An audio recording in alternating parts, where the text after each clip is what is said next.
حدثنا آدم بن أبي إياس قال حدثنا ابن أبي ذئب قال حدثنا سعيد المقبري عن أبي هريرة قال قال النبي صلى الله عليه وسلم لا يزال العبد في صلاة ما كان في المسجد ينتظر الصلاة ما لم يحدث. فقال رجل أعجمي ما الحدث يا أبا هريرة؟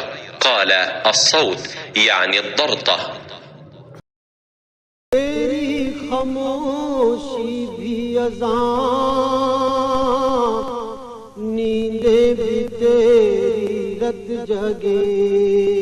रसूल करीम सल्लल्लाहु अलैहि वसल्लम ने फरमाया कि बंदा उस वक्त तक नमाज ही में रहता है जब तक वो मस्जिद में नमाज का इंतज़ार करता है, तावक्त ये कि वो हदस ना करे। एक अजमी आदमी ने पूछा कि ए अबू हुरैरा, हदस क्या चीज़ है? उन्होंने फरमाया कि हवा जो पीछे से खारिज हो, जिसे उर्फ़ आम में गूज़ मारना कहते हैं। सही बुहारी हदीस नंबर 176।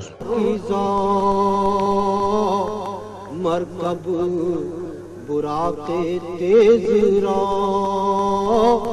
साइस जिब्रील अमीन।